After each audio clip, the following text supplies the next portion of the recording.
جب بھی قرآن کی تلاوت کرنی چاہیے اعوذ پڑھنا چاہیے۔ اعوذ یہ ہے کہ شیطان کو فریڈم ہے، جب چاہے جہاں چاہے جس کو بہکاتا رہے۔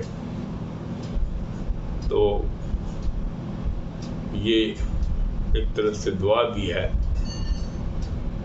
کہ اللہ کی پناہ میں چلے جانا چاہیے، کہ سب کو جب اعوذ پڑھا جائے تو سب لوگ اپنا اپنا اعوذ سنیے بھی اور پڑھیے بھی چپ چپ، کہ اے اللہ شیطان کے سر میں تیری پناہ میں آتا ہوں، یا اپنی پناہ میں لے لی۔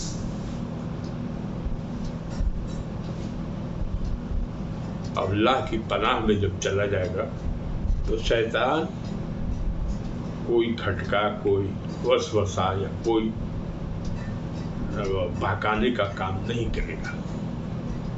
تو قرآن پڑھنے سے پہلے اعوذ پڑھنا ضروری قرار دیا ہے، اور کوئی کام کرنے سے پہلے بسم اللہ الرحمن الرحیم پڑھنا چاہیے۔ اللہ کے نام سے شروع، اللہ کے نام سے شروع جو بڑا مہربان نہایت رحم والا ہے۔ تو جب رحمان الرحیم کے اللہ کی پناہ میں چلا گیا اور شروع کیا اس نے اللہ کے نام سے، تو ظاہر ہے کوئی کام جو اللہ کے نام سے شروع کیا جائے گا اس میں برکت ہوگی، بہت برکت ہوگی۔ ہم لوگوں نے سورہ قاف کی پہلے رکوع کی ترجمہ و تفسیر کو سنا۔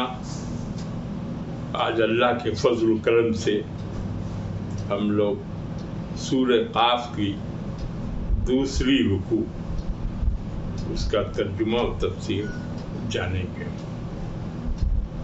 وَلَقَدْ خَلَقْنَا الْإِنسَانَ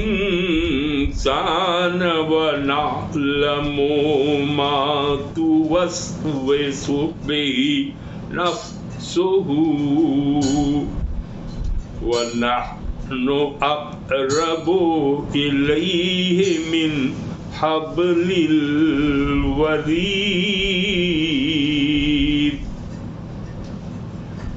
إِذْ يَتَلَقَّى الْمُتَلَقِّيَانِ عَنِ الْيَمِينِ وَعَنِ الشِّمَالِ قَعِيدٌ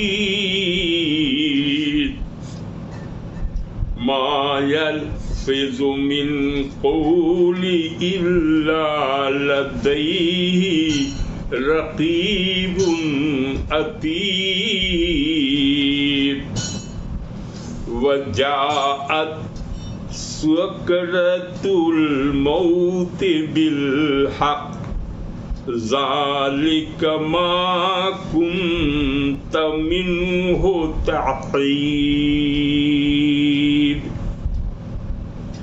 وَنُفِخَ فِي الصُّورِ ذَلِكَ يَوْمُ الْوَعِيدِ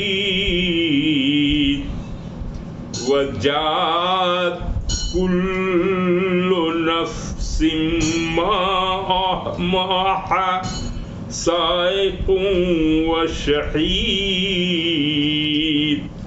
لَقَدْ كُنْتَ فِي غَفْلَةٍ مِّنْ هَذَا فَكَشَفْنَا عنك غطاءك فبصرك اليوم حديد وقال قرينه هذا ما لدي عتيد القيا في جهنم كل كفار عنيد مناع للخير معتد مريب للذي جعل مع الله إلها آخر فألقياه في العذاب الشديد قال قرينه ربنا ما أطغيته ولكن كان في ضلال بعيد قال لا تختصموا الذي لدي وقد قدمت إليكم بالوعيد ما يبدل القول لدي وما أنا بظلام للعبيد.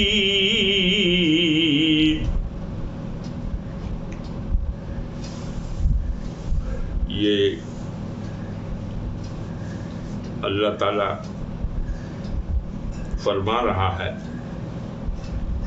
کہ لقد کنت، تحقیق ہم نے، لقد کنت تحقیق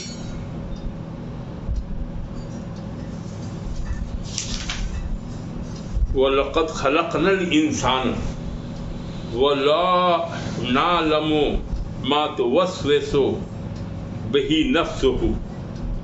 مطلب ہے کہ تحقیق ہم نے پیدا کیا، خلقنا پیدا کیا، کس کو؟ انسان کو. اور یہی نہیں کہ میں نے پیدا کیا، وَنَعْلَمُ مَا تُوَسْوِسُ، اور جو وہ سانس لیتا ہے یا جو اس کے دل میں وسوسہ گزرتا ہے، بہی نفسہ، اس کے دل میں، اللہ اس کو بھی جانتا ہے. نالموں مانے جانتا ہے، اللہ اس کو بھی جانتا ہے جو کسی انسان کے دل میں کوئی وسوسہ ہوتا ہے، کوئی خیالات اٹھتے ہیں، اس کو بھی اللہ جانتا ہے. کیوں؟ کہ وَنَحْنُ أَقْرَبُ إِلَيْهِ مِنْ حَبْلِ الْوَرِيدِ، اور کہا اس کی رگے جان سے بھی ہم بہت قریب ہیں. اللہ تعالیٰ فرماتا ہے کہ وَنَحْنُ أَقْرَبُ إِلَيْهِ مِنْ حَبْلِ الْوَرِيدِ. ابھی سب کو معلوم ہے وہ مکہ کی سرزمین میں ان کی ایک نئی فلسفی یہاں آ رہی تھی، نئی بات آ رہی تھی. وہ ان کے وہم و گمان میں بھی نہیں تھا کہ وہ یہ سب سنیں گے. یہاں بات ہو رہی ہے کہ جو آدمی کہتا تھا کہ مر جائے گا، ختم ہو گیا، زندگی وہیں تک ہے. لیکن قرآن کا رائے کہ اللہ کا رائے کہ نہیں، اس کے بعد بھی ہے زندگی، وہ ہے آخرت کی زندگی. دنیا کی زندگی بہت تھوڑا ہے، وہ ختم ہو جانے والی ہے.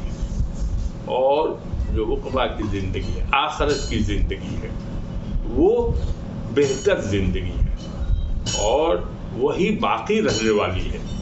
باقی دنیا کی سب چیز ختم ہو جانے، فانی ہے، اللہ کے ذات باقی ہے. تو یہ ایک نئی بات تھی. اور اس میں دوسری نئی بات ہے جو آگے آ رہی ہے کہ کفار مکہ سے کہا جا رہا ہے کہ تمہارا حساب کتاب ہوگا، تم مر جاؤ گے تو قبر میں برزخ کی زندگی ہوگی تمہاری، اور بہت سی بات وہاں بھی ہوگی. لیکن حشر و نشر قائم ہوگا، قیامت کا دن آئے گا، آگے ہے، سور پھونکا جائے گا، اور اس کے بعد سب جمع کیے جائیں گے. وہ سب جمع ہوگا تو اس میں اعمال دیکھے جائیں گے، تمہارا شکل نہیں دیکھی جائے گی، ذات نہیں دیکھا جائے گا، نسل نہیں دیکھی جائے گی. دیکھا جائے گا تو تمہارا اعمال، کہ تم کیا عمل کرتے رہے. اگر تم نے اچھا عمل کیا ہے تو جنت میں جاؤ گے، اور نہیں تو جہنم میں پھینک دیے جاؤ گے. اب یہ تو نئی بات ان کے سامنے ابھی تک تھا کہ نہیں، اب جو مر گیا تو مر گیا، پھر کیسے زندہ ہوگا، یہ سب تھا. تو یہ سورہ قاف کو